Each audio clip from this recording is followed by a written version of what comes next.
Tuh di Mas Ilham, jelas nggak Mas Ilham? Jelas ya. Jelas. Oke, terima kasih atas kesempatannya. Izinkan saya memulai presentasi. Selamat siang Bapak Edi Purwanto dan teman-teman sekalian. Saya harap kita semua dalam keadaan sehat dan dapat menjalankan aktivitas secara agregat dengan baik. Nah, kami dari kelompok 1 ingin menyampaikan hasil presentasi kami mengenai perencanaan audit. Sebelumnya kami izinkan kami memperkenalkan diri, di mana kelompok 1 terdiri dari 5 anggota. Yang pertama ada Bima Eka, Fauzan, Kevin, Pedro, dan saya sendiri, Rosalyn Evitani. Nah, langsung saja untuk soalnya akan dijelaskan oleh Saudara Bima, kami persilakan.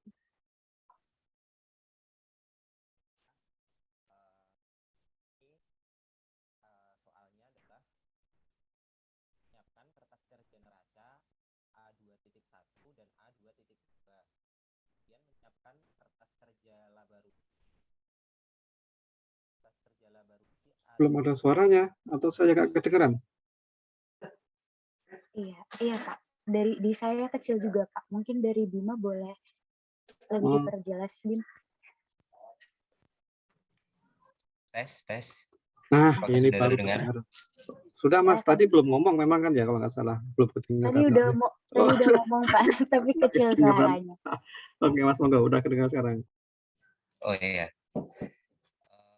Yang pertama adalah menyiapkan kertas kerja neraca A2.1 dan A2.2.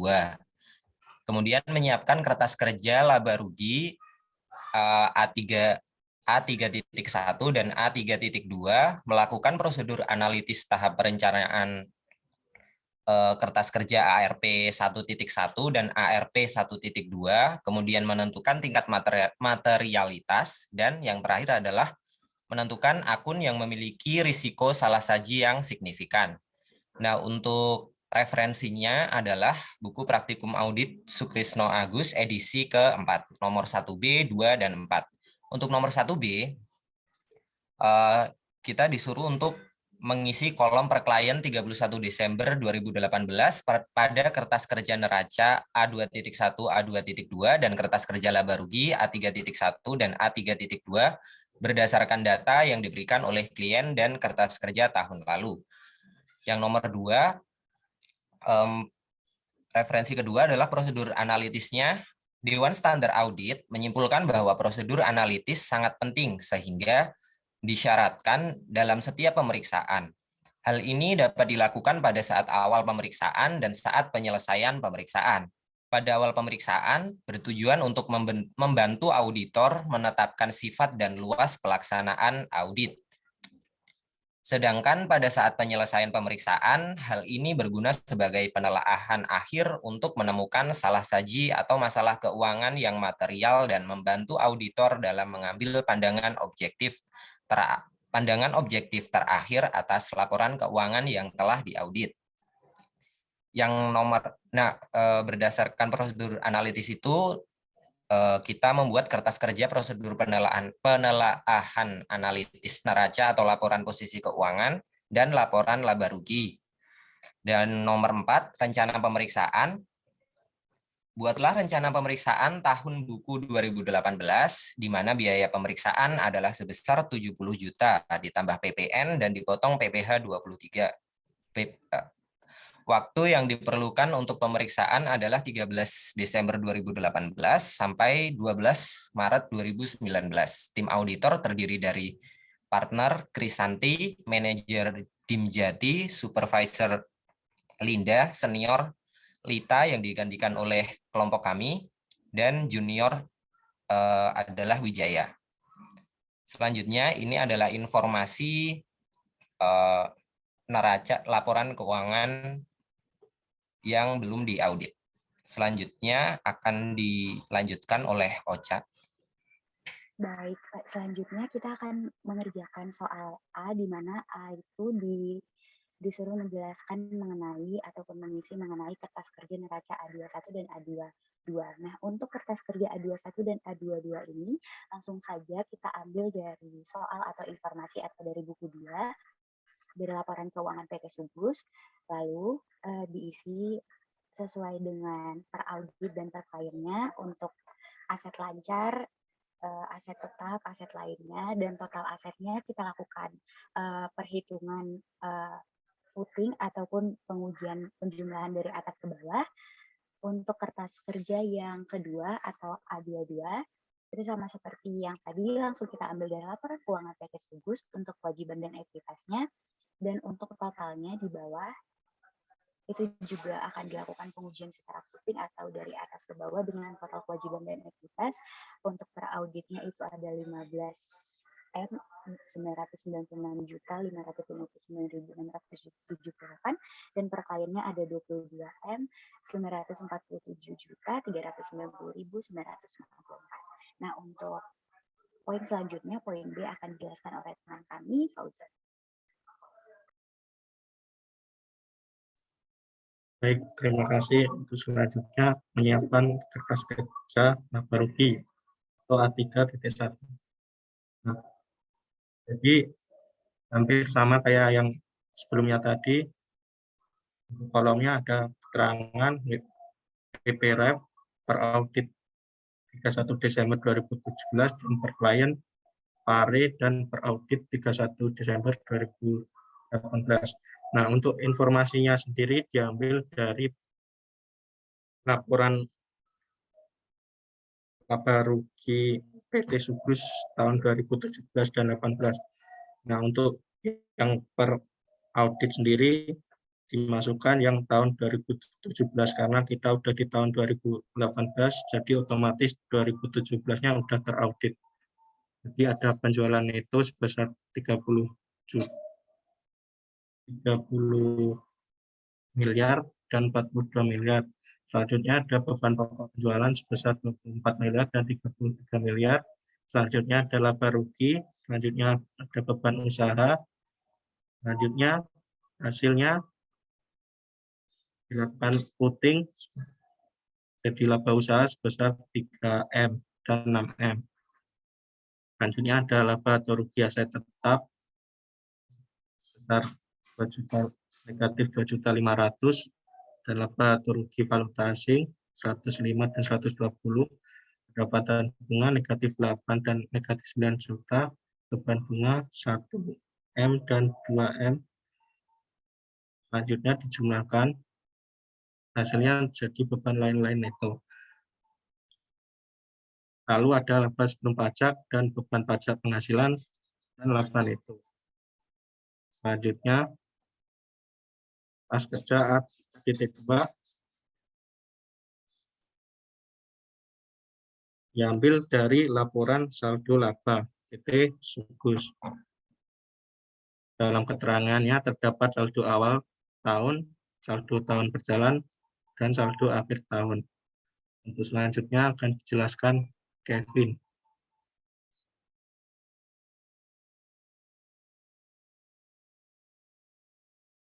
Baik, untuk selanjutnya setelah tadi diketahui peraudit dan kliennya, maka kita akan melakukan prosedur analitis tahap perencanaan KRP 1.1 dan A1.2. Nah, setelah diketahui peraudit dan kliennya, maka dihitung naik turunnya. Untuk kas dan setara kas sendiri itu diketahui naik sebesar turun sebesar 20.205.026 rupiah. Kemudian untuk investasi jangka panjang sendiri diketahui naik sebesar 515 juta, lalu untuk piutang usaha naik sebesar 3.493.493.050.942 rupiah, lalu untuk piutang lain-lain naik 20 juta, untuk persediaan naik sebesar 918.371.670 rupiah, lalu untuk beban dibayar di muka naik sebesar 40 juta, dan total aset lancar itu naik sebesar 4.966.217.586 rupiah. Lalu untuk investasi pada entitas asosiasi itu diketahui naik sebesar 422.500.000 rupiah. Nah, setelah diketahui naik dan turunnya, persentase untuk kas dan setara kasnya itu turun sebesar 30%, lalu investasi jangka panjang itu naik 43%, piutang usaha naik sebesar 41%, piutang lain-lain naik sebesar 31%, persediaan naik 51%, beban dibayar dibuka naik 100%, total aset lancar naik sebesar 43%. Untuk kontribusi terhadap total asetnya itu, kas dan setara kas itu sebesar 0,21%.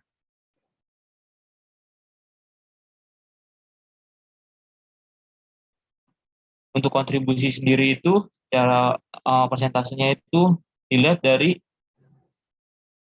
per klien pada tanggal 31 Desember 2018 dibagi terhadap total aset per klien pada tanggal 31 Desember 2018. Lalu untuk investasi jangka panjang itu kontribusi terhadap total asetnya itu sebesar 7,47%. Lalu untuk piutang usaha 52,25%, piutang lain-lain 0,37%, persediaan 11,88%, beban dibayar di muka 0,35%. Lalu untuk investasi pada entitas asosiasi itu sebesar 1,84%. Untuk harga perolehan tetap diketahui naik sebesar 2.506.119.000. Untuk akumulasi penyusutan naik sebesar 564.191.800. Untuk nilai buku naik sebesar 1.941.927.200. Untuk aset lainnya turun sebesar 379.813.500. Dan untuk total aset itu naik sebesar 6.950.831.286 rupiah. Untuk persentasenya sendiri, harga perolehan itu naik 57%, akumulasi penyusutan naik 119%, nilai buku naik 49%, aset lainnya turun 98%, dan total aset naik 43%. Sedangkan untuk kontribusi terhadap total asetnya, harga perolehan itu sebesar 30,11%, akumulasi penyusutan 4,52%, nilai buku 25,59%, dan aset lainnya 0,03%. Untuk ARP 12 sendiri, untuk pinjaman bank dan cerukan tuh tidak naik dan tidak turun karena jumlahnya masih sama. Lalu untuk utang usaha itu 200 naik sebesar 200.912.600. Utang lain-lain naik sebesar 162.758. Utang pajak itu naik sebesar 518.383.898. Biaya yang masih harus dibayar naik sebesar 156.301.490. Utang bank naik sebesar 466.134.596. Utang sewa naik sebesar 30.720.000. Total kewajiban jangka pendek naik sebesar 1.479.019.842. Utang bank naik sebesar 1.940.400.4.800. Utang sewa naik 82.654.000.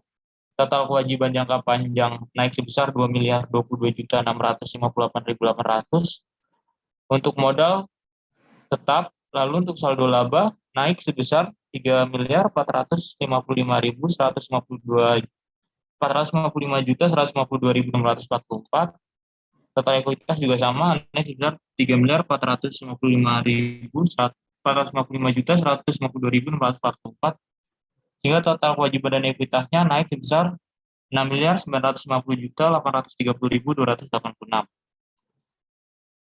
Nah, untuk persentase naik atau turunnya, pinjaman bank itu 0%, utang usaha 19%, utang lain-lain 555%, utang pajak 388%, biaya yang masih harus dibayar 2.701%, utang bank 56%, utang sewa pembiayaan jangka pendek turun 100%, total kewajiban jangka pendek naik 64%, utang bank naik 24%, utang sewa pembiayaan jangka panjang naik 404%, total kewajiban jangka panjang 24%,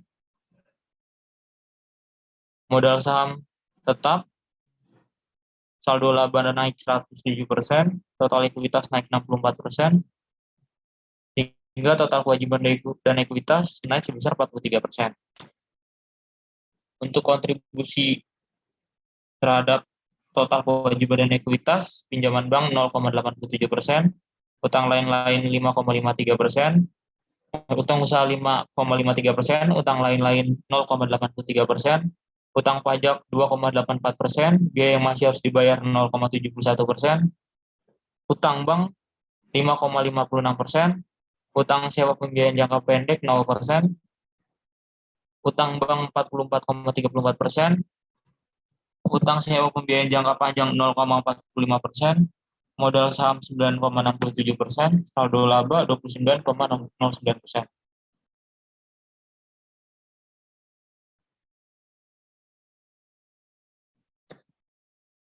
Lalu untuk ARP 12, penjualan neto sendiri diketahui naik sebesar 11.965.236.150. Untuk beban pokok penjualan naik sebesar 8.332.666.491. Laba bruto naik sebesar 3.432.539.659. Beban usaha naik sebesar 771.742.215. Laba usaha naik sebesar 2.860.827.444. Untuk kerugian aset tetap sebesar 2.500.000. Laba valuta asing 15.200.000. Pendapatan bunga turun 1.042.265. Beban bunga naik sebesar 215.207.415. Beban lain-lain neto naik 226.865.150. Laba sebelum pajak naik sebesar 2.633.962.294. Beban pajak penghasilan naik sebesar 630.541.120 dan laba neto naik sebesar 1.996.421.174. Untuk kontribusinya itu penjualan neto 39%,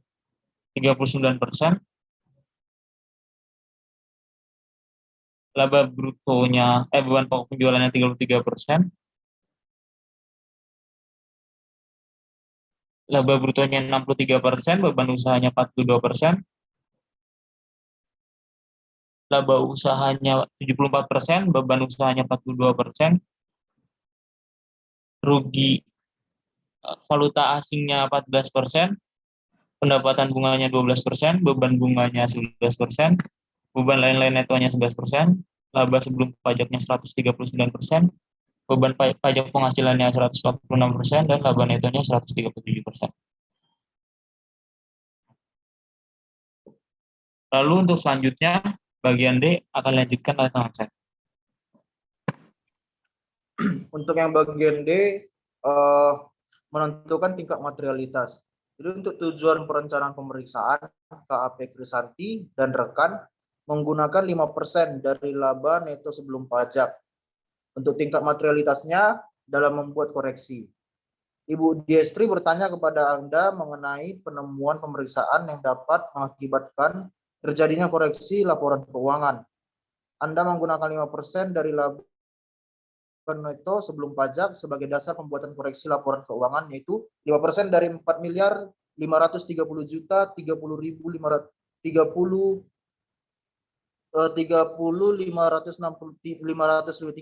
adalah 226.501.527.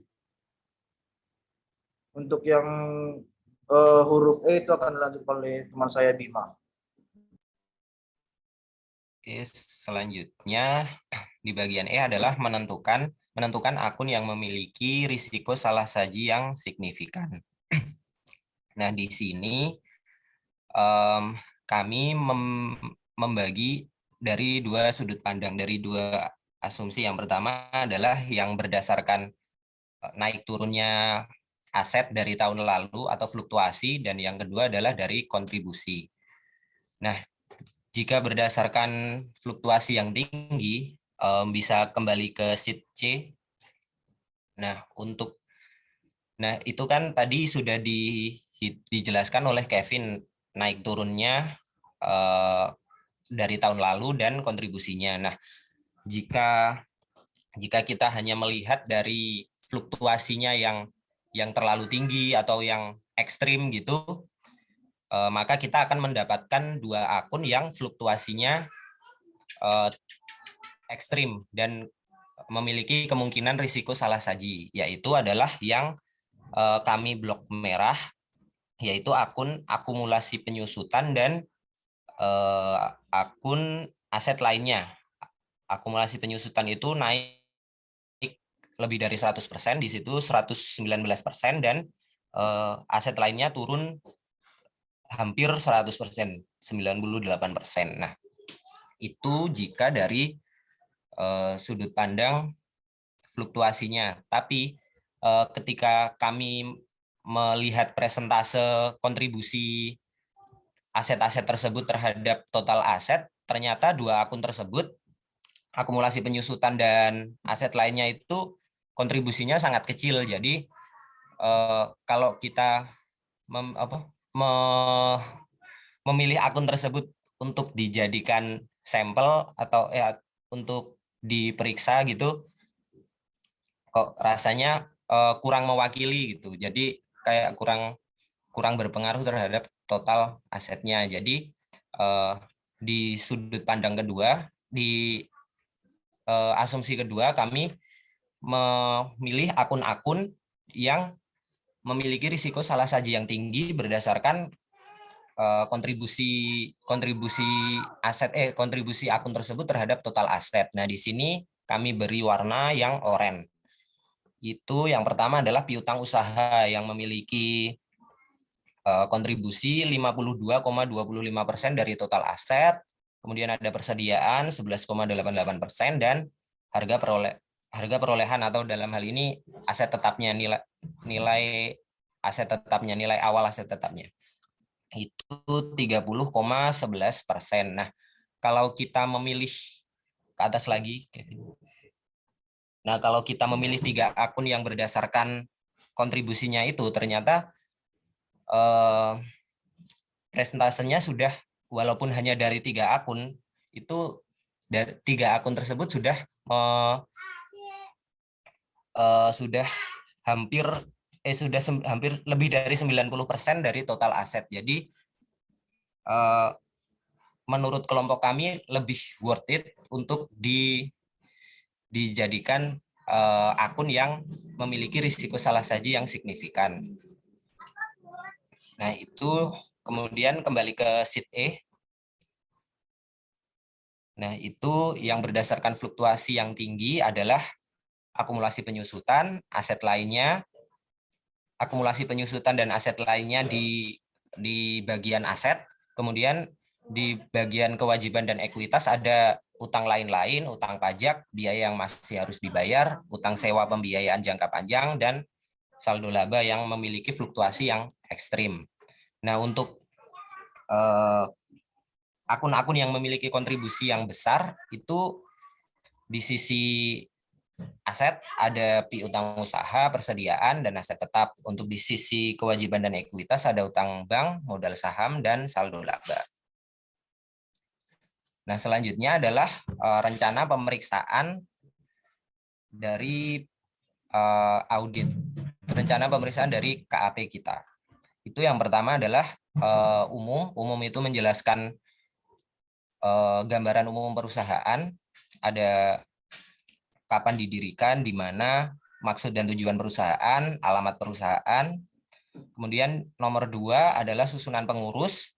Di sini susunan pengurus ada presiden komisaris, yaitu Bapak Emil, dan komisarisnya ada Ibu Tati, Ibu Melinda, dan direkturnya ada Ibu Distri. Kemudian ekuitas, modal dasar perusahaan itu berjumlah 2.220.000.000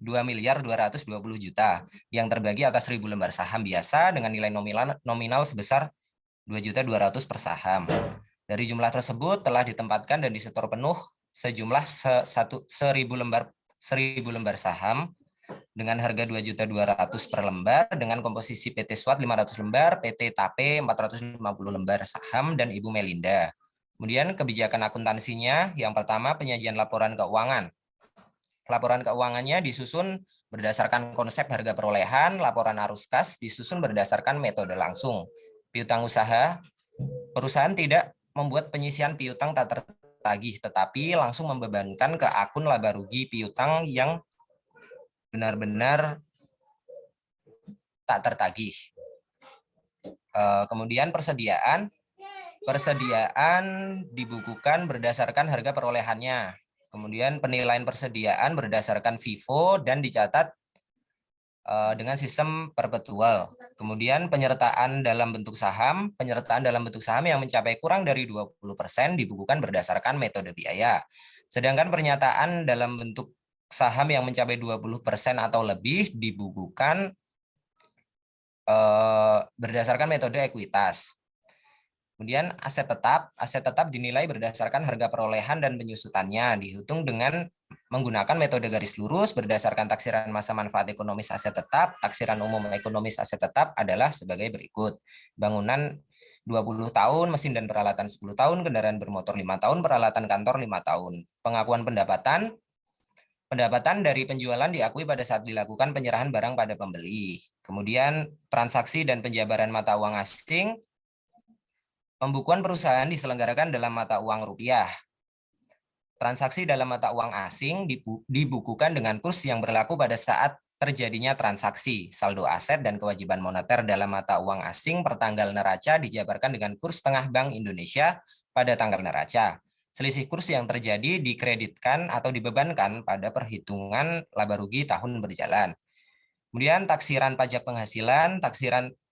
Pajak penghasilan ditentukan berdasarkan taksiran laba kena pajak dari tahun yang bersangkutan. Tahun buku perusahaan itu adalah dari 1 Januari sampai 31 Desember. Nomor 5, buku-buku yang digunakan perusahaan adalah buku kas, buku bank, buku besar, ayat jurnal, dan proses pembukuan yang masih dilakukan secara manual dan komputerisasi. Kemudian nomor 6 adalah neraca komparatif dari tahun 2017 dan 2018. Nomor 7, laporan laba rugi komparatif. Nomor 8, masalah akuntansi. Yang pertama adalah pembukuan masih dilakukan secara manual dan komputerisasi. Kemudian perusahaan yang menuju pada komputerisasi akan dapat memberikan laporan yang lebih cepat. Akan tetapi dalam praktiknya, perusahaan masih mengalami hambatan-hambatan dalam penggunaan media tersebut yang berakibat pada terlambatnya penerimaan laporan final. Untuk perkembangan dan masalah-masalah yang timbul, perusahaan perlu meningkatkan pemakaian komputer. Dalam hal ini menerapkan program yang lebih baik. Nomor 9, masalah perpajakan. Dalam pengelompokan beban masih ditemukan beban-beban yang seharusnya tidak termasuk pada kelompok beban menurut fiskal. Hal ini perlu penegasan lebih lanjut untuk penyusunan rekonsiliasi laba akuntansi dan laba fiskal. Dan masalah perpajakan berikutnya, tahun sebelumnya semua pajak yang terutang telah diselesaikan. Dengan kata lain, tidak ada pajak yang belum dibayarkan. Nomor 10, masalah pemeriksaan laporan keuangan perusahaan untuk tahun 2018 diperiksa oleh KAP Krisanti dan rekan. Rencana kerjanya, nomor 11, penempatan stafnya partner Krisanti, manajer Dimjati, seniornya itu kelompok kami, juniornya adalah Wijaya. Kemudian nomor 12, jasa akuntan, pemeriksaan umum atas laporan keuangan untuk dapat memberikan pendapat atas kewajaran laporan keuangan secara keseluruhan. Kemudian biaya pemeriksaan adalah sebesar 70 juta ditambah PPN dan dikurangi PPh pasal 23. Waktu pemeriksaannya, pemeriksaan lapangan dimulai 13 Desember 2018 hingga 12 Maret 2019. Pemeriksaan kas 5 Januari. Kemudian evaluasi pengendalian internal, penyerahan laporan akuntan dan pelaksanaan stok opnam akan dilakukan oleh ITA, kelompok kami yang menggantikan Lita tadi, Rinto, Handi, dan Karsono. Mungkin itu saja dari sheet yang bagian E. Saya kembalikan ke Ocha. Baik, terima kasih kepada Bima dan teman-teman. Mungkin dari kelompok kami Demikian presentasi yang kami sampaikan. Dari teman-teman, apakah ada yang ingin bertanya? Ya, ini langsung masuk sesi diskusi ya, Kak Ocha berarti ya. Baik, siap Bapak. Ya, monggo teman-teman kalau mau mengomentari, bertanya, menjawab, berjawab ya nanti juga mau jawab nggak apa-apa. Terus semua jenis diperkenankan, sudah dibuka kesempatannya oleh Kak Ocha, dipersilakan. Ya, Kak. Kepada teman-teman, mungkin kami akan membuka slot 3 orang untuk yang bertanya. Silakan.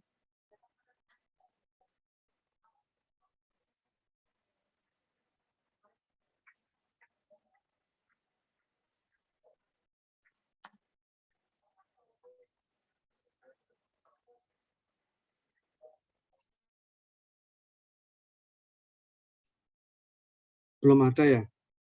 Yang mau nanya resen biar nanti nggak berebutan untuk dipersilahkannya. Mau silakan.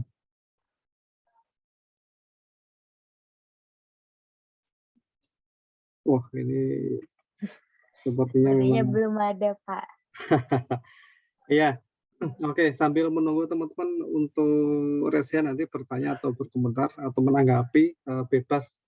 Kemarin kan gini, saya sampaikan ke Mas Ketua, Mas Edru ya, teman-teman kelompok lain juga diharapkan ikut membaca itu sehingga punya bahan untuk diskusi interaksi pada saat sesi tatap muka gitu. Nggak tahu seberapa sempat, mungkin karena juga sibuk gitu kalau kita mencoba mencari apa namanya, alasan memaafkan. Ya, apapun itu nggak masalah lah gitu. Tapi gini, ini sambil menunggu saya dapat inspirasi untuk bertanya tentang materi ini. Tadi materi disampaikan secara bagus oleh teman-teman di grup pertama ini, teman-teman sekalian. Jadi pertanyaan-pertanyaan yang ada di RPS modul di nomor 1B, nomor 3 dan nomor 4 tadi ya, 2 dan 4 itu disampaikan juga dengan lengkap. Kita sekarang menjadi belajar bahwa ketika akan melakukan suatu audit ini masih di tahap persiapan, auditor perlu menyiapkan banyak hal tadi itu.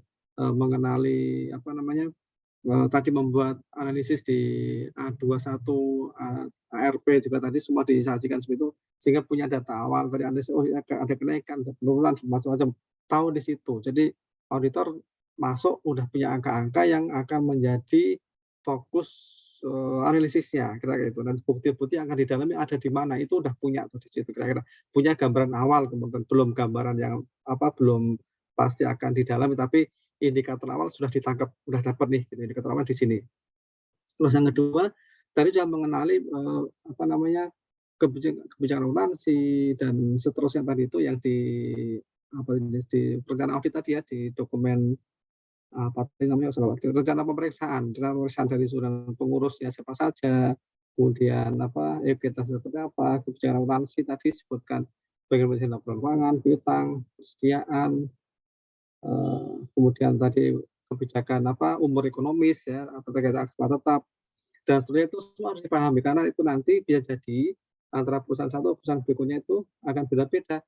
Wah, auditor udah pengalaman audit di bermacam perusahaan, kami udah pengalaman 10 tahun di bidang audit misalnya. Bukan berarti nanti kebijakan akuntansi akan sama, bisa jadi akan beda-beda antara satu perusahaan dan perusahaan lainnya. Sehingga hal-hal kayak gini, yang katakanlah hal kecil gitu, tapi nggak boleh lewat dari perhatian teman-teman auditor. Kemudian tadi bisa mengkomparasi laporan keuangan sebelumnya 2017 dan 18 tadi kayak gitu ya, sehingga nanti ketahuan berapa sih apa sih nama sekarang, kalau dulu namanya neraca, sekarang apa sih laporan posisi keuangan, kalau nama sekarangnya ya, nama versi terbarunya ya, itu dapat diketahui. Tadi kontribusi para berapa dapat itu semuanya. Itu penting buat auditor mengenai informasi awal seperti itu. Hal-hal yang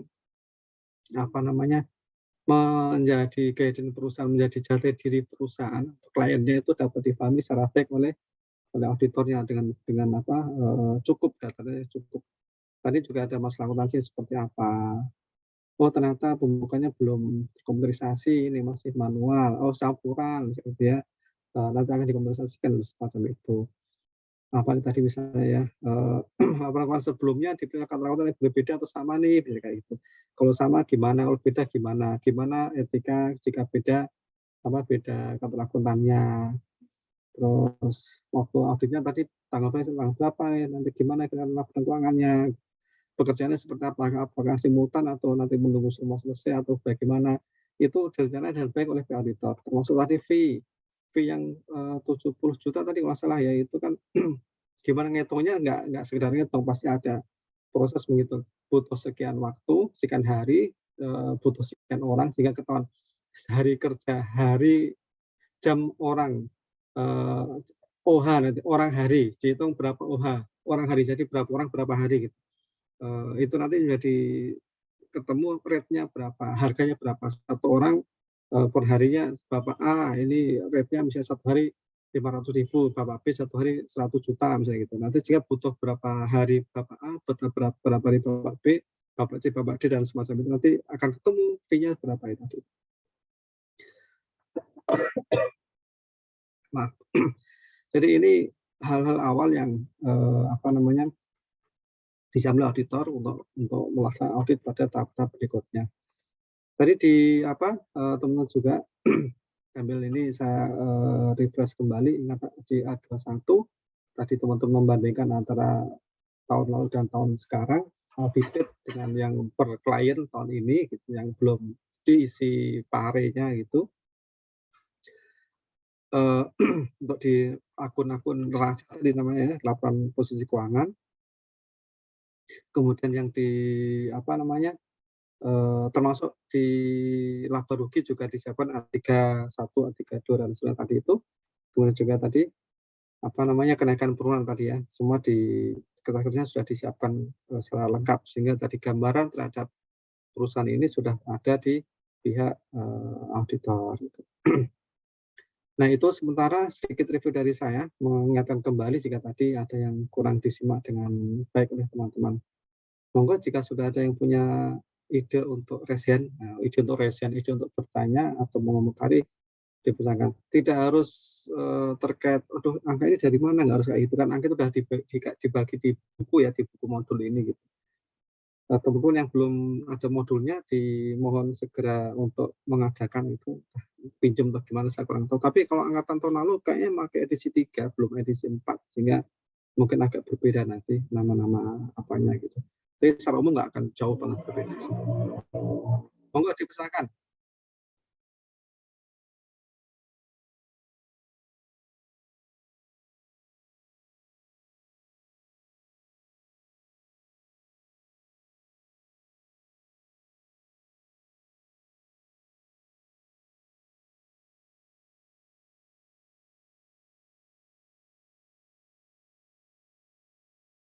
Baik, kepada Fadil Akbar kami persilakan. Cek, apakah suara saya terdengar? Terdengar, Fadil. Baik, terima kasih atas waktu yang diberikan.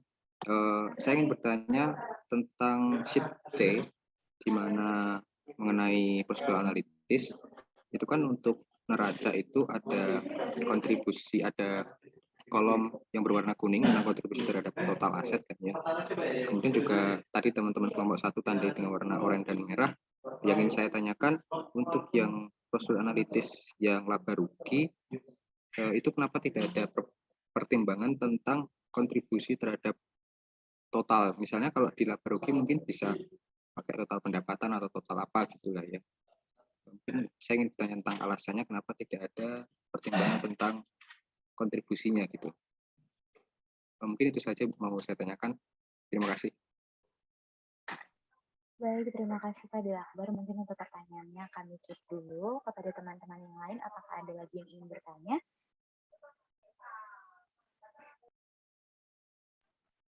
Kepada Edru Marcelo, kami persilakan. Yep, terima kasih. Izin bertanya, boleh ke sheet D nggak? Ya, itu kan mungkin saya juga lupa atau semacamnya. Arti dari angka 226, 501, 527 itu apa ya? Batas dalam apa atau gimana ya? Terima kasih. Baik, terima kasih kepada Edru. Pertanyaan juga akan keep dulu. Untuk teman-teman yang lain, ada lagi yang ingin bertanya?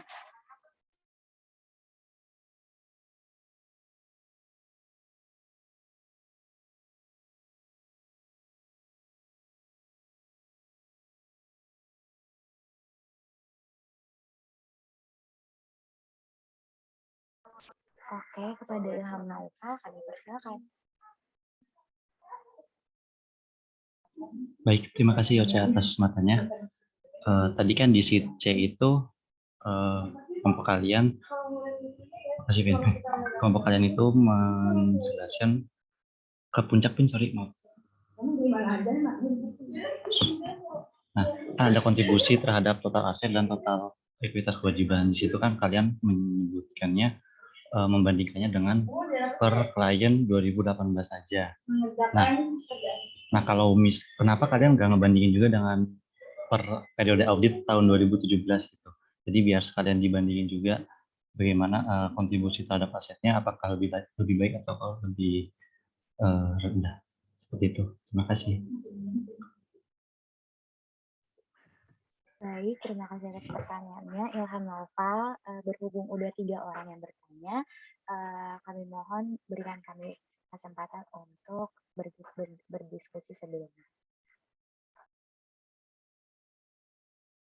Oke, silakan kita berikan kesempatan kepada kelompok yang pertama ini, kelompok 1, untuk berdiskusi sebentar, menyiapkan jawaban terbaik untuk pertanyaan teman-teman tadi sudah menyampaikan. Oke, teman-teman sekalian, terima kasih. Tadi pertanyaannya cukup menggelitik juga. Menurut saya sih penting untuk disampaikan gitu, dan ada rasa ingin tahu yang saya dapatkan dari pertanyaan tadi teman-teman sekalian itu. Terima kasih, keren banget pertanyaannya. Nanti tadi saya sempat, waduh, kalau nggak ada nanya saya akan bertanya, tapi ternyata sudah muncul pertanyaan, jadi alhamdulillah sudah terwakili lah tadi pertanyaan yang akan saya ajukan gitu.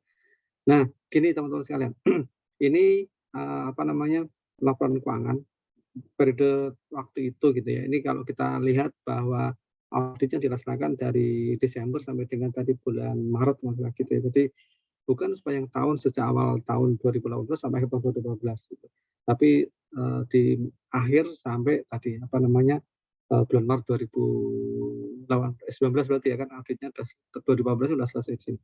Memang demikian adanya. Kalau audit itu kan kita menunggu laporan keuangan selesai disusun, baru bisa diaudit. Kalau laporan belum jadi, yang kita nggak bisa audit. Tapi untuk penugasan-penugasan tertentu sudah bisa tuh dimulai dari sebelum akhir tahun anggaran. Misalnya gini, stok opnam udah bisa di 31 Desember. Kalau sudah ada kita audit, 31 Desember udah bisa stok opnam bareng-bareng dengan pihak perusahaan. Dulu saya diingetin sama pengajar waktu pelatihan auditing itu, baca stok opnam ya, jangan stok opname deh gitu. Oh, kok kenapa stok opname Pak? Ini bahasanya bahasa Belanda, jangan dibaca dengan bahasa Inggris gitu. Ya, stok opnam, penjajahan fisik gitu. Inventory taking, bahasa Inggrisnya kayak gitu. Penjajahan fisik, inventory taking, atau stok opnam dalam bahasa Belanda. Oke. Itu saya ingat betul beliau mewanti-wantikan waktu itu, beliau akuntan dari UGM.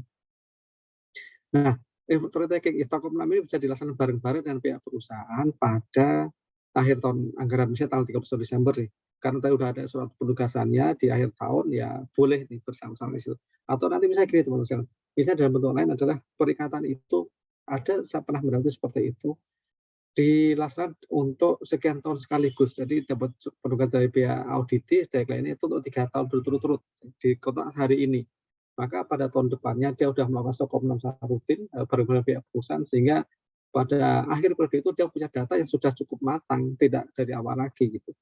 Kalau misalnya nih baru audit pertama dilaksanakan stok surat perikatannya, misalnya gini, sekarang tahun 2022 saat ini ya, bulan April melaksanakan audit, ini audit pertama di perusahaan.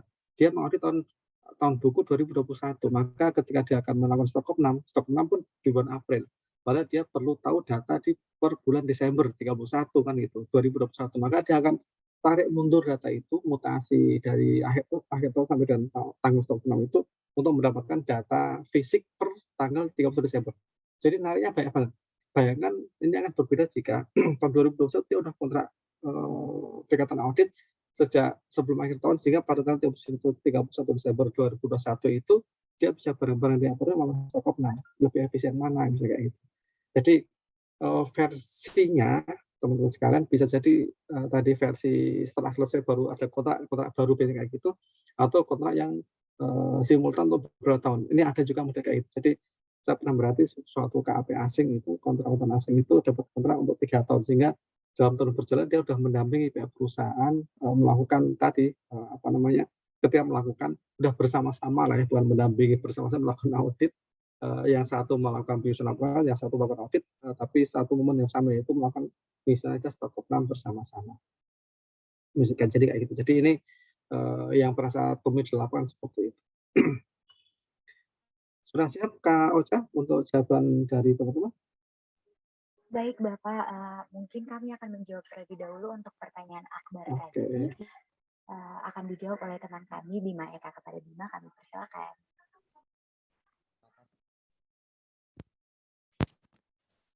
Cek. Sip. Tadi belum. Udah bunyi, Mas. Oke, terima kasih tadi pertanyaannya Akbar, Fadil. Nah, boleh ke bawah Kevin, ke yang terakhir ARP 1.3.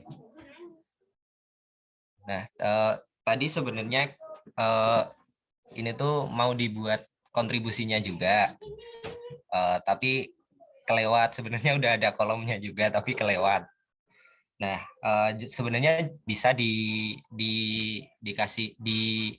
kontribusinya juga, tapi basisnya adalah berdasarkan penjualannya. Boleh diisi Kevin di kolom IF. Nah, itu sama dengan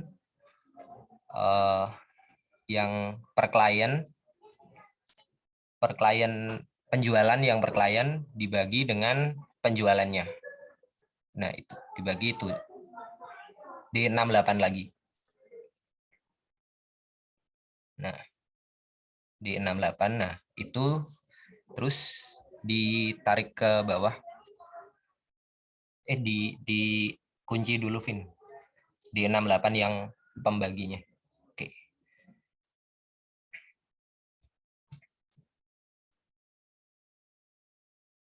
Sampai bawah aja.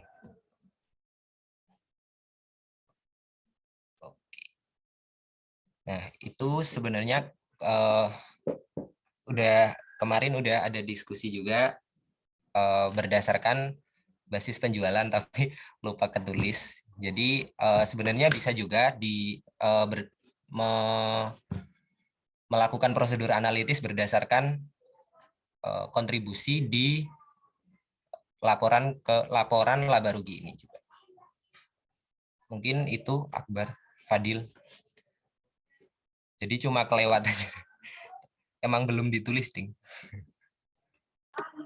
Oke, siap. Terima kasih, Bima. Sama-sama. Panggil Fadil, panggil Akbar sama aja ya. Oke, selanjutnya untuk pertanyaan kedua dari Edru Marcelo akan dijelaskan oleh teman kami Pedro Manulang. Kami persilakan. Nah, jadi tingkat materialitas itu kalau menurut kami itu adalah jumlah maksimum salah saji yang ada di laporan keuangan. Nah, yang diyakini oleh auditor gitu. Jadi yang tidak mempengaruhi keputusan dari user. Apabila jumlahnya mempengaruhi dari preliminary judgment about materiality, maka akan mempengaruhi keputusan dari user. Nah, untuk preliminary judgment about materiality itu adalah pertimbangan mengenai materialitas yang jumlah maksimumnya itu membuat auditor cukup yakin dalam membuat laporan keuangan yang akan salah saji tetapi tidak mempengaruhi keputusan para pemakai. Kurang lebih seperti itu, Mas Edru. Berarti angka 226 juta ini sebagai apa? Jumlah maksimal. Jadi kalau menurut kami ya, nanti kalau seandainya salah, ada yang salah boleh dikoreksi oleh teman-teman saya. Jumlah maksimum salah sajinya. Jadi kalau sudah di atas itu mungkin akan dinilai menjadi sesuatu yang salah saji gitu, Mas. Oh, baik. Siap. Itu per akun atau secara seluruhan ya?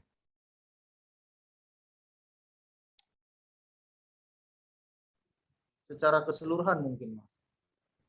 Oke, siap. Makasih, Pedro Manulang. Baik, mungkin terkait ini dari Bapak Edi Purwanto ada yang ingin ditambahkan, Pak? Ya, Mungkin siap. salah. Enggak salah Mbak Ocha. Makasih Mas Bang Petro ya. Apa namanya sempat tergelitik ini. Mas Fadil atau Mas Akbar itu sedang beramai-ramai dengan temennya. Oke, nggak apa Mas, aman Mas, biar kita gabung bareng-bareng kuliah di sini. Teman-teman sekalian, jadi 226 juta ini yang Mas Edrut pertanyakan di sini itu maksudnya gimana? Betul, tadi kalau itu adalah nilai agregat yang akan diterima sebagai maksimum salah saji terhadap laporan keuangan ini tadi gitu ya, Bang Petro ya. Jika lebih dari itu maka menjadi perlu koreksi menjadi material, ada material di situ sehingga perlu dilakukan koreksi. Atau salah bisa jadi nanti muncul di satu akun saja, bisa jadi gitu Mas. Akun ini si akun sediaan saja misalnya gitu ya, kebanyakan sebesar itu atau kurang sebesar itu atau di apalah gitu. Ya sama juga.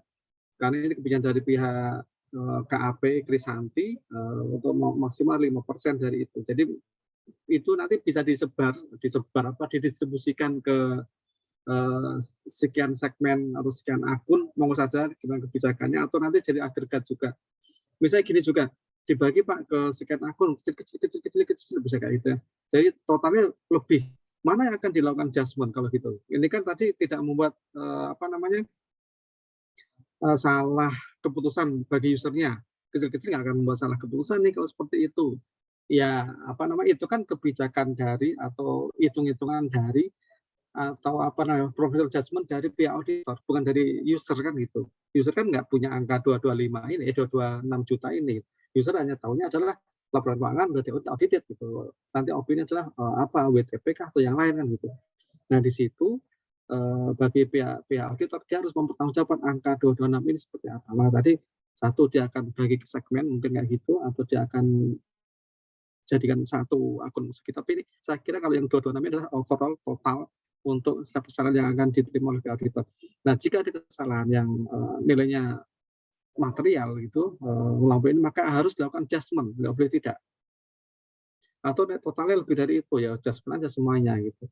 Kalau dulu pengalaman saya ketika pihak auditor pihak audit nanyakan berapa sih KAP ini dulu saya berkesempatan untuk jadi pengalaman di KAP waktu itu berapa Mas gitu waktu si pihak konten naik itu materialitas di KAP ini gitu.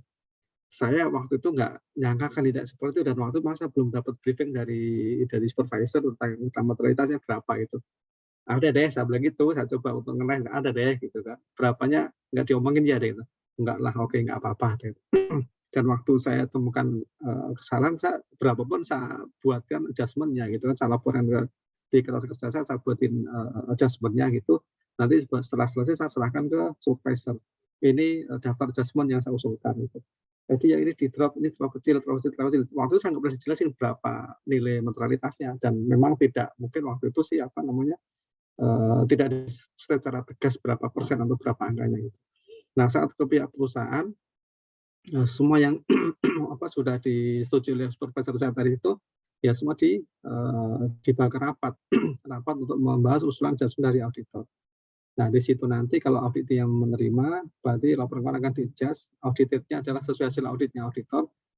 Tapi kalau auditor tidak menerima dia harus punya alasan yang kuat sehingga auditor mungkin akan menerima penjelasan itu dan tidak jadi mengusulkan adjustment karena mungkin bisa jadi kan teman-teman auditor ini salah memahami suatu transaksi sehingga ketika melakukan adjustment juga tidak tepat, mungkin juga kan tidak selalu dia pasti benar ya, ada peluang untuk salah memahami sehingga nanti di situ ada rapat pembahasan akhir untuk adjustment yang diusulkan oleh auditor. Auditor hanya bisa usul adjustment tapi tidak boleh merubah laporan keuangan karena laporan keuangan adalah menjadi hak dan kewenangannya si pihak auditi kan itu pihak klien. Mereka tanggung jawab terhadap laporan keuangan sehingga mereka pun menyajikan seperti apa suka-suka mereka dan suka-suka mereka. Karena dia yang bertanggung jawab, tapi auditor tanggung jawab atas opininya kan gitu. Jika kalau nanti adjustment auditor parenya, kalau di kakak kita ada pare itu diusulan propose-nya itu diterima ya, berarti nanti kita bisa ngasih opini, auditor bisa ngasih opini WTP. Tapi kalau pare-pare yang akan ikut auditor nggak diterima sama sekali tanpa alasan yang bisa diterima oleh auditor, alasan logis ya diterima itu standar ya, opininya pasti tidak akan WTP. Apalagi yang material. Arahnya arahnya ke sana tadi Mas Edru ya. Makasih Bang Petro ya atas jawabannya tadi. Saya kira gitu teman-teman ya. Masih Kak Ocha. Baik, terima kasih Bapak. Untuk pertanyaan terakhir dari Ilham, mungkin akan dijelaskan dari teman kami, Fauzan, kami persilahkan. Baik, izin menjawab kenapa kontribusi terhadap total aset yang 2017 itu enggak ada. Jadi sebenarnya untuk yang kertas kerja ARP 1.1 kertas kerja ARP ini sebenarnya dalam formatnya tidak ada kontribusi terhadap total aset. Adanya itu sebenarnya cuma keterangan BPREF per audit 31 Desember 2017 per klien 31 Desember 2018 dan naik turun. Itu juga dapat dilihat di buku praktek audit yang buku 2 itu juga tidak terdapat kontribusi terhadap total aset. Nah, mungkin kami kemarin itu karena sadarnya sesudah ngumpulin jadi kami lupa nggak ngedit gitu, Pak. Terima kasih.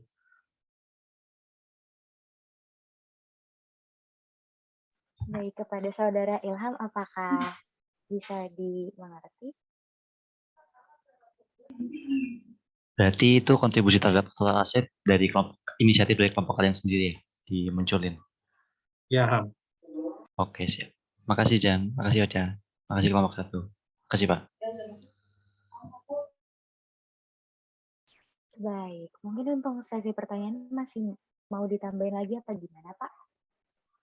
Terus kalau mau ditutup sekarang juga boleh. Buka lagi nggak apa-apa.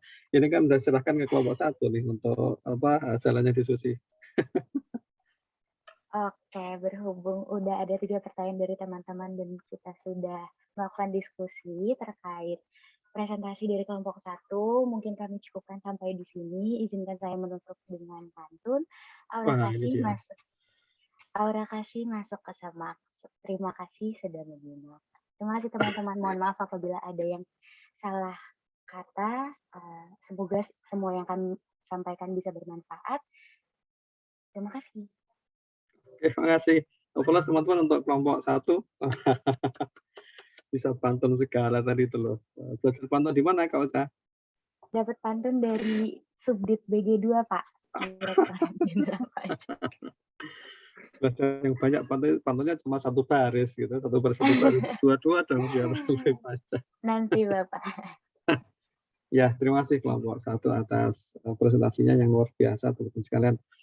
Kita punya gambaran awal hari ini tentang persiapan audit yang prinsip kelompok 1. Nanti kertas kerja kelompok 1 ini tolong di-share ke teman-teman semuanya biar nanti menjadi panduan untuk berikutnya. Saya tidak memberikan kunci jawaban. Saya ada semacam kunci, tapi bukan kunci jawaban, semacam kunci panduan buat saya lah gitu untuk panduan buat saya untuk menjelaskan ini. Tapi dari penjelasan teman-teman sudah nggak beda kok dengan yang saya punya, sehingga ya sudah itu yang kita terima secara bersama-sama. Nanti kelompok 2 dan berikutnya jika nanti butuh Excel-nya kelompok 1 dipakai, monggo. Kelompok 1 jangan pelit ya, bagi aja ke kelompok 2 biar jangka panjang manfaatnya gitu.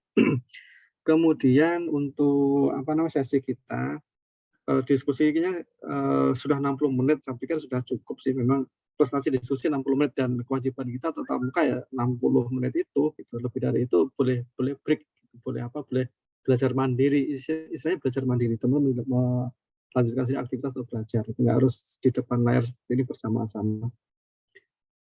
Jika ada mau disampaikan lagi, monggo silakan sebelum kita akhiri nih.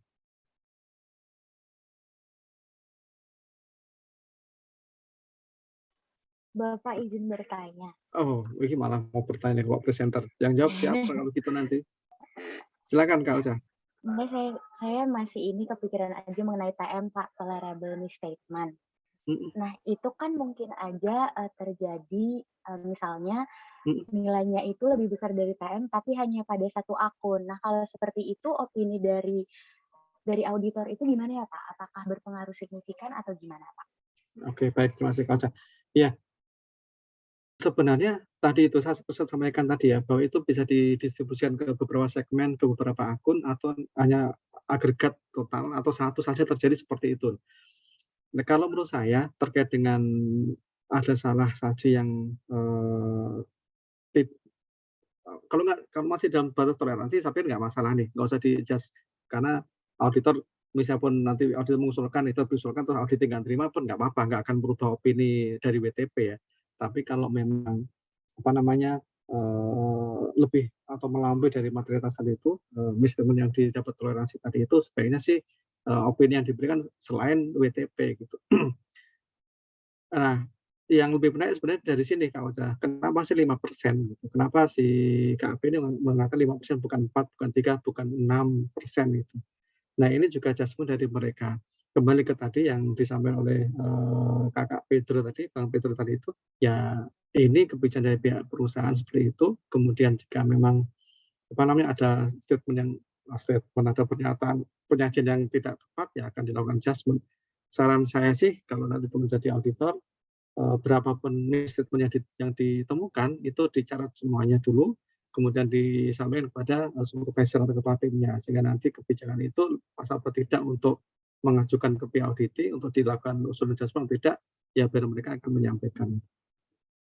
Kalau masih di bawah itu opininya masih tetap bisa WTP Kak Ocha, jadi nggak harus berubah opini karena auditor berani menerima risiko gitu, risiko atas opini yang dia berikan. Ini kan kalau bisa bicara opini kan kaitan dengan apa namanya statement tadi kan bahwa user tidak akan mengubah keputusannya tadi gitu kan ya, kalau ada transaksi ya Kak. Tadi Bang betul gitu tadi ya.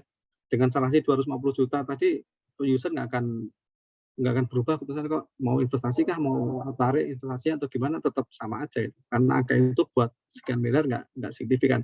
Tapi apa namanya ya kembali ini seberapa berani auditor dalam tanda kutip seberapa berani ya, ini bukan masalah berani-beranian siapa lebih jago kan bukan, tapi ini pertimbangan profesional yang didasari dari pengalaman-pengalaman pihak auditor.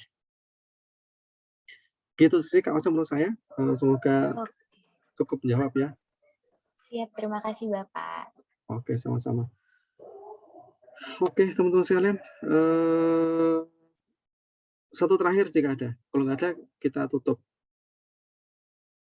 Mau nutup aja maju mundur ini gitu. Mas Edru, kita dari jam 16 ya, schedule kita ya, ini masih ada lumayan waktu ini gitu. Betul Pak, Tapi sampai jam 4 Pak. Jam 4 waktu Indonesia Denpasar. Ya, kayak ya. Sekarang sudah jam 4 waktu Indonesia Denpasar. Iya Pak, udah jam 4 sore. Nah, di Denpasar sudah. Oke, tapi ini yang di Sumatera Utara belum jam 4, masih setengah 4 ini, yang di Sumut ya. Mataharinya masih siang di sana. Oke, kalau tidak ada nggak usah kita pasangkan teman sekalian. Jadi satu yang ingin saya rangkum dari sesi kita pada kesempatan pagi ini siang hari ini ada menjelang sore ini adalah yang pertama tadi itu mengenai hal-hal yang disiapkan auditor ketika akan melaksanakan audit. Ini tadi disiapkan semuanya nih, data-data itu dikolek sehingga auditor punya gambaran awal terkait auditinya.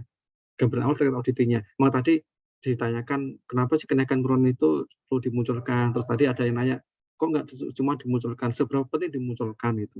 Di bukunya Pak Spes Agus ini kan udah dimunculkan juga formnya, dan ini memudahkan kita form KKA ini untuk mempelajari membuat KKA. Jadi ini panduan bagi buat kita untuk belajar. Itu penting biar kita punya analisis awal terhadap suatu audit. Dari auditor punya gambaran terhadap audit ini kayak gitu performanya perusahaan ini, punya gambaran. Apalagi jika udah audit tahun kedua, ini kan tahun kedua masalah ya, tahun berikutnya gitu ya, tahun sebelumnya juga KAP ini melaksanakan audit gitu. Terus yang kedua tentang persiapan audit tadi itu, auditor membuat rencana pemeriksaan yang tadi banyak sekali isinya gitu. Karena tadi disajikan di Excel sehingga agak kecil tulisannya, kalau di Microsoft Word mungkin agak bisa besar, tapi nggak apa-apa, isinya sih sama gitu. Di buku kita juga sudah ada tadi formnya, isinya, tinggal beberapa titik yang diisikan, yang perlu kita isikan masing-masing, diisi oleh kelompok ini. Jadi itu juga menjadi panduan baik kita untuk ngaudit itu kayak gini ternyata. Dan itu informasinya harus dikumpulkan auditor dan disampaikan pada tim yang akan melakukan proses audit. Oke, itu gambaran awal. Terus yang ketiga, kertas kerja yang dibuat oleh teman-teman di sini nanti akan dilanjutkan oleh grup lainnya. Karena tadi yang baru komparasi ya, ini baru pindah-pindah angka karena kita dari file permanen gitu, belum melakukan kegiatan pemeriksaan. Nanti kalau pemeriksaan tinggal nambahin, lanjutin tadi itu semuanya. Baik teman-teman sekalian, terima kasih atas atensi pada siang hari ini, atas antusiasme teman-teman semuanya. Ada 3 pertanyaan yang cukup itu. Ada satu sih yang ingin saya tanyakan, tapi nggak apa-apa lah, nggak usah ditanyakan ya. Kalau saya tanya gini gimana kira-kira kelompok 1, ini udah siap-siap pulang, ternyata mau tidak lagi. Nggak jadi ya. Ya nggak jadi, ini kayaknya sih hujan di sini, tapi cukup gelap di luar. Duduk-duduk, ya semoga nggak putus koneksi internet saya. Ini karena auditornya sama, kalau auditor berbeda gitu teman-teman, kira-kira etikanya gimana sih? Satu saja, kelompok 1 mohon dijawab. Kalau ini ada auditor pengganti, jadi tahun lalu bukan auditor yang sama, KAP sama, terus tahun ini KAP teman-teman ditunjuk sebagai KAP pengganti KAP berikutnya. Kira-kira apa nih? Salah satu etika atau salah 2 etika yang salah satu atau 2, bukan etika sih, aturan yang seharusnya kita auditor berikutnya ikuti gitu. Apa kira-kira?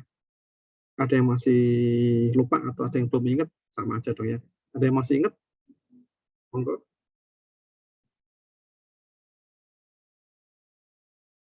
Kalau ada pindah kantor akuntan, apa yang perlu dilakukan kira-kira di sini? Ayo, monggo spontan saja, nggak usah nyari di buku gitu. Kelompok 1 dulu, kalau nggak ada kelompok 1, kelompok lain juga nggak apa-apa. Monggo resen aja yang siap menjawab. Izin Pak. Oke, siap Mas Bima Eka. Mungkin itu Pak, berkomunikasi dengan KAP yang mengaudit sebelumnya Pak. Komunikasi berarti ya. Komunikasi itu nanti penting di situ. Kenapa Mas harus ada komunikasi Mas? Kira-kira apa sih yang dikomunikasikan? Untuk mengetahui misal kalau di audit tahun sebelumnya di KAP yang lain itu di KAP sebelumnya itu misal ada masalah-masalah apa, terus kalau dikomunikasikan dengan kita, terus kalau misal masalah itu, nah itu bisa jadi bahan penilaian masalah itu tuh masih ada nggak di tahun kita gitu. Oke, ya, terima kasih Mas Bima Eka. Ya, termasuk nanti dengan komunikasi ini akan mendapatkan apakah ada potensi pelanggaran kode etik yang akan dilaksanakan gitu ya, mereka gimana sih integritasnya jelek ya, mending kita nggak usah terima ini penugasan ini, karena nanti akan menyulitkan kita, bumerang buat KAP penggantinya gitu tadi Mas ya. Adakah keberatan secara profesional misalnya kayak gitu, yang dulu ini belum dibayar atau apa, guys nggak tahu lah ya, yang hal yang memang secara profesional itu nggak sepatutnya dilaksanakan. Jadi karena KAP ini kan bekerja secara profesional, jadi masing-masing pihak harus saling menghormati, nggak ada saling serobot. Jadi KAP yang pertama fee-nya 70 juta, oke aku 65 juta aja deh. Nah, nggak boleh kayak gitu, ini nggak etis banget sih. Jadi menghormati profesional masing-masing. Oke, Mas Bima, terima kasih atas jawabannya. Baik teman-teman sekalian, sampai ketemu hari Rabu depan. Kelompok 2 langsung menyiapkan di RPS pertemuan berikutnya ya, meskipun saya belum siapin di GCR, tapi nanti langsung sudah disiapkan, sehingga asumsi kita hari Rabu tetap sesuai dengan jadwal hari Rabu.